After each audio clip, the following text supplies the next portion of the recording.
Oke, di depan sini sudah ada sepeda motor dari Pak Miko. Nah, ini sebelah sini ada knalpotnya, bro. Ini bawah ini knalpot. Ya, yang atas ini, yang ininya, ini itu tabung untuk klakson. Ya, jadi ini modifikasi. Cukup kreatif ini. Ini ada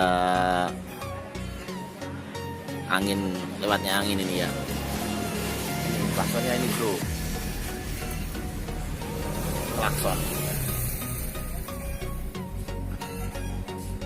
Miko menggunakan sepeda motor dari Smash, merek Smash ya.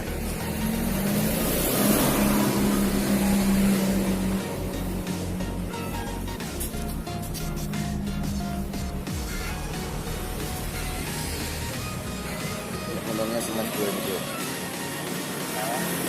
Ada klub dari Rapi ya, radio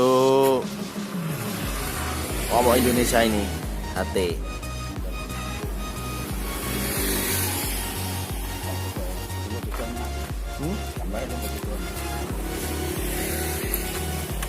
Ini mbak, nanti mbak nih mbak.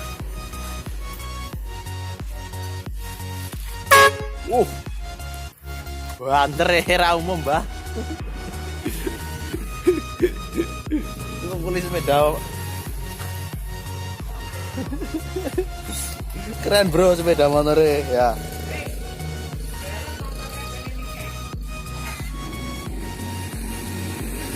Oke bro, Smash si gesit irit. Mantap. Kreativitas tanpa batas.